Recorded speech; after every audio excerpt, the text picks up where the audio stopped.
It's been said that managers do things right, while leaders do the right things.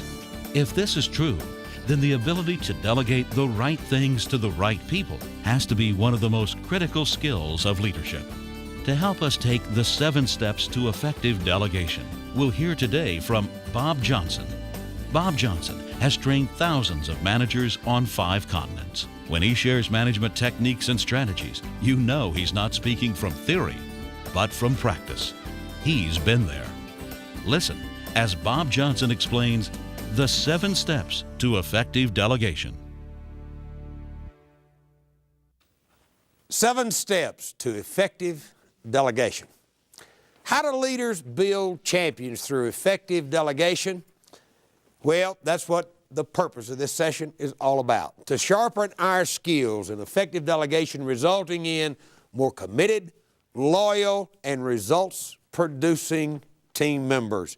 Talking about this business of delegation, I have to share with you the story of a very powerful military leader who was to address a group of sergeants on how do you get something done. And he came in, and there's some 50, 60 young sergeants in front of this powerful military leader, and he waxed eloquently.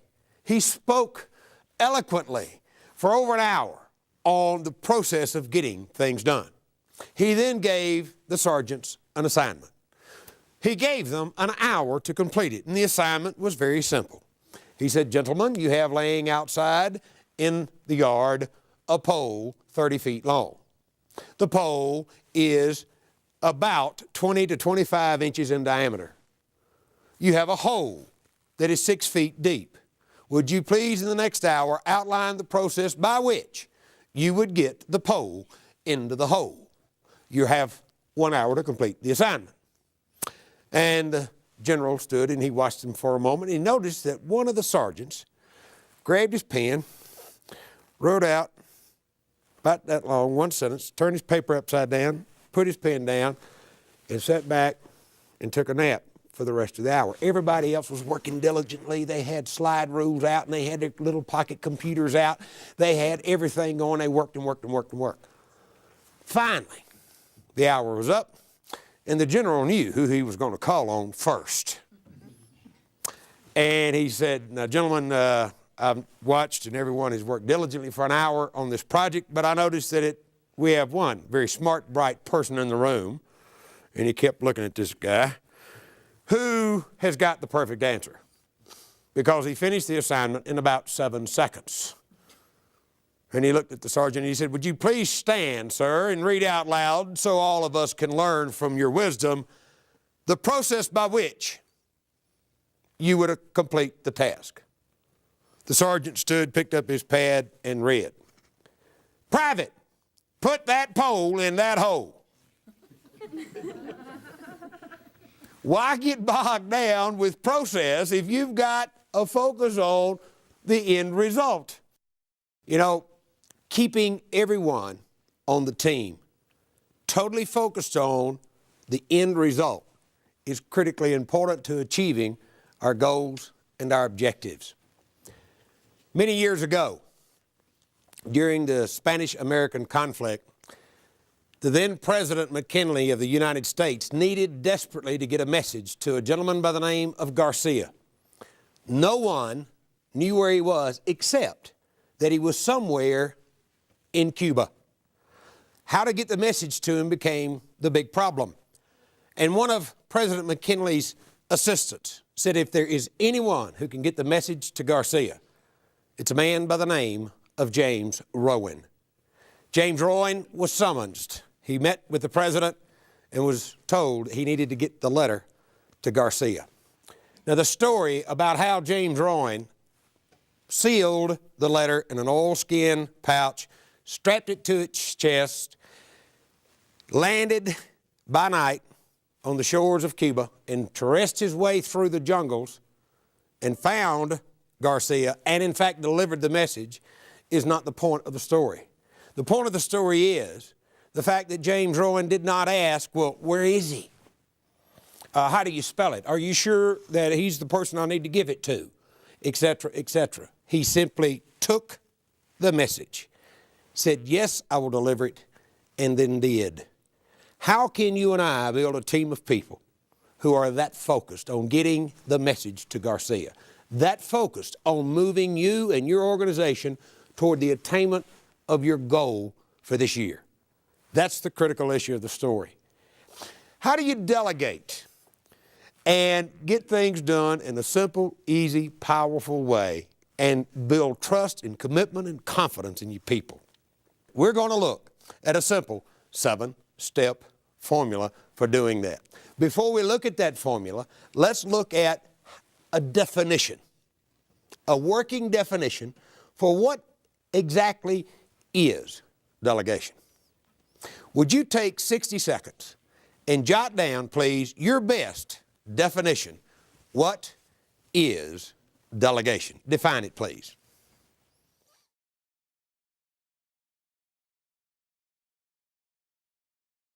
All right, thank you. Thank you. Someone, please, share with me. What have you written? How have you defined this word delegation? Someone? Giving responsibilities to others. Giving responsibilities to others. Think with me there for just a moment. Can we give the responsibility away to someone else? Who's ultimately accountable? We are. We can grant them, right? We can entrust them with a responsibility. We cannot give it away. Does that make sense to you? Now you say, wait a minute, Bob, you're being word picky. Well, let's see how we go. Someone else, tell me what you've written, please. Yes. Distributing a task to another. Distributing a task to another. Ladies and gentlemen, key question. Do we delegate by task to be performed or results to be achieved? Results. Okay. Now, we'll talk more and see in our 7-step formula, how do we go about doing that? I've asked a lot of executives this question over a number of years, and we've come up with and compiled what I believe to be a very powerful yet simple definition of delegation. Delegation is the work a manager does to entrust responsibility, grant authority, and create accountability for results. The work a manager does to entrust responsibility, grant authority, and create accountability for results. Let's talk for just a brief moment about that last part of the definition, create accountability for results. Will team members from time to time on account day, and the rock of accountability comes down, it's account day, will team members from time to time do everything within their power to wiggle out from underneath the rock of accountability? Will they do that? And they do it in all sorts of ways, and we as managers often will let them get away with it. No more. In our 7-step formula that we're going to put in place, we will firmly affix accountability at the point of effective delegating it to the person that we're talking with. So what's this process all about? What do we do? Well, step number 1 in the process is it begins with us sitting down and thinking carefully and planning how we will sell the person on what's in it for them. In other words, if you're getting ready to delegate to someone a special project, what's in it for them? How do they win by successfully bringing this project home? Does it help them in their career path, in their growth, in their preparation for a future position?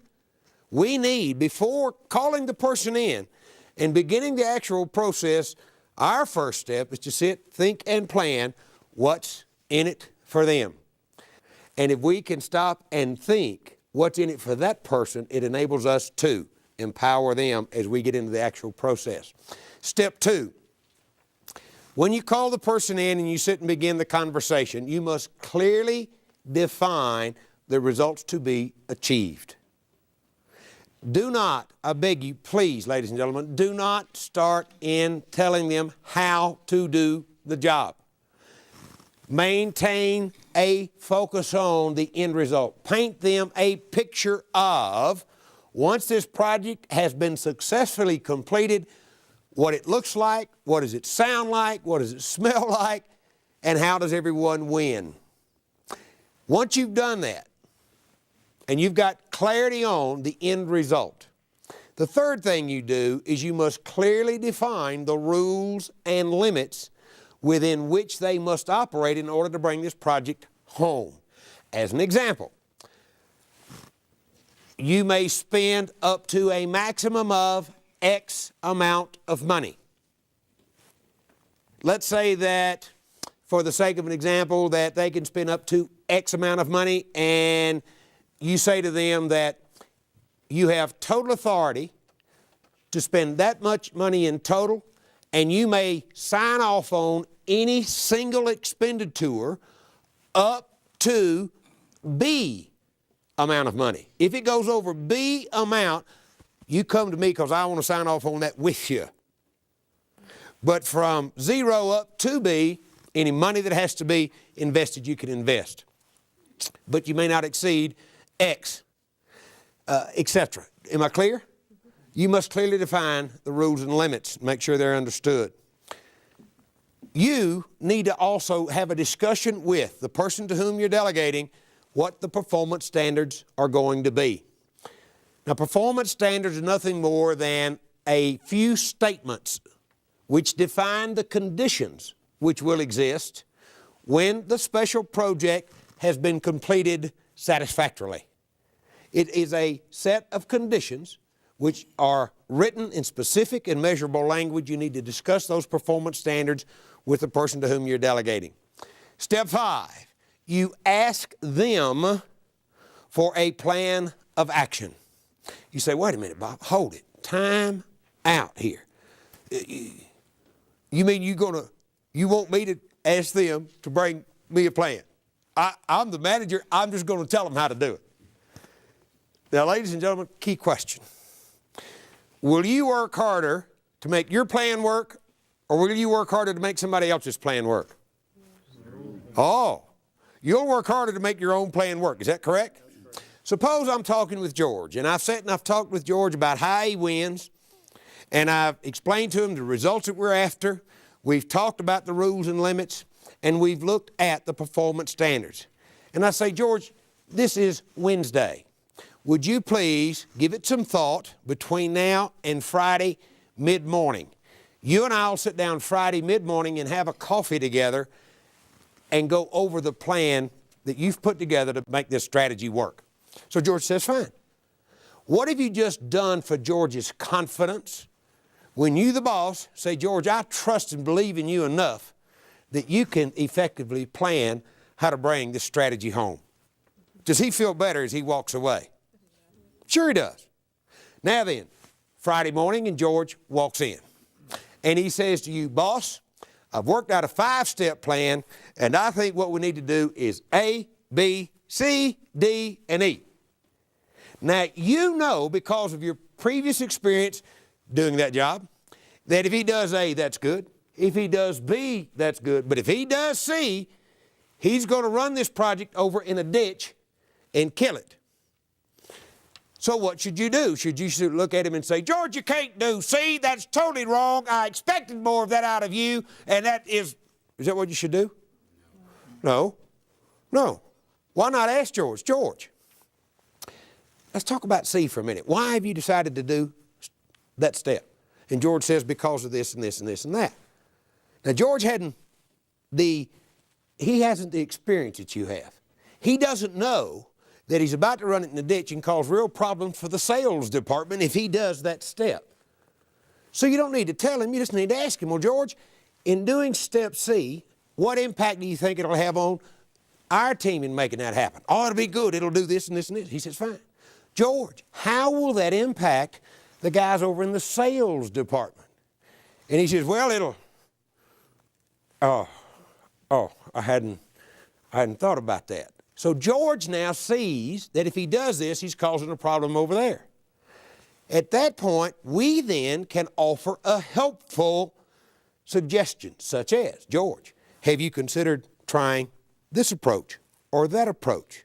How do you think that might work? You see, I'm asking. I'm not telling. I'm letting George tell me. How does George feel? Keep in mind something, managers. When you recruit and hire a person onto your team, you are buying more than their hands and their back. You're buying their brain as well. And if we stop telling and start asking more, we can develop and tap that knowledge and that ability that they have and bring to the job. So the fifth thing we do is we ask them for a plan of action. Now let's look at step 6 in our process. How are you going to implement the plan? When you've delegated to George to begin with, why not ask George to include his ideas on how to implement this plan when he brings you his plan of action on Friday morning? You at this point can begin to sit and think creatively with George on how you can get this project off the ground and give it a fast running start, offer helpful suggestions and ideas, and brainstorm with George. Kind of let each other's freewheeling, brainstorming, thinking feed off each other for a moment in terms of how can you launch this project and give it the best supercharged start you possibly can. And finally, step number 7. You must have thought through, managers, how you're going to follow it up and follow it through. Follow it up, follow it through. Inspect what you expect. How are you going to stay in touch with George as he begins moving toward achieving this project and bringing it home successfully? Follow it up, follow it through. If you do not inspect what you expect, then don't expect what you expect. Let's do a simple review of those 7 key points again. Step 1, you begin by planning how you'll sell the person on how they win. 2, you delegate by results to be achieved rather than tasks to be performed. 3, the rules and limits are clearly defined. Step 4, you agree on the performance standards. Step 5, you ask for a plan of action. Step 6, you talk through and plan how you will implement the plan. And step 7, you follow it up, you follow it through, and control positively the results that you're looking to achieve. If you will follow that simple 7-step formula against the backdrop of some simple principles, I think you will be delighted. Let's look at some of those principles. When you call Rosemary in and you're talking to Rosemary and you're going to delegate a project to her, begin it on a positive note. Rosemary, you've been called in because you've been with the company now for over 2 years, and based on your previous performance and the track record that you've turned in, you've been selected to take on a very special project for our department. How's Rosemary feel? She feels pretty good, doesn't she? It starts positively. 2, you discuss the results with Rosemary. Make sure she's clear on where you're headed with it. 3, make sure that you grant to Rosemary sufficient authority to get the job done, because managers, if we don't do that, Rosemary then has to constantly come back to us for our approval on everything, and we don't have time to do what we need to be doing. 4, the objectives are discussed and agreed. 5, the control system that you're going to implement to track it is fair. And Rosemary's been involved in the design of that control system and how it will be tracked. Step 6, the rules and limits are clear and understood. 7, the receiver sees it as a forward step for her in her career. How do they win? It goes back to our planning in the beginning in the first step of the 7-step formula. 8, the receiver knows that help is available. And principle number 9, the manager must know the skills and abilities of his or her people. When you accept a management responsibility, you're asked to accomplish a great deal. Is that true?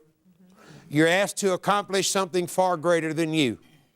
If I let the inner circle represent all that you individually, by yourself, can do as a manager, And I let the outer circle represent the results that you're being held responsible for and accountable for. It's bigger than you can accomplish by yourself. So what do you do through this business of effective delegation? You extend yourself through others. You empower them. You build their confidence, you build their trust, and you build their commitment. And you build your department, your region, your company, and make it bigger.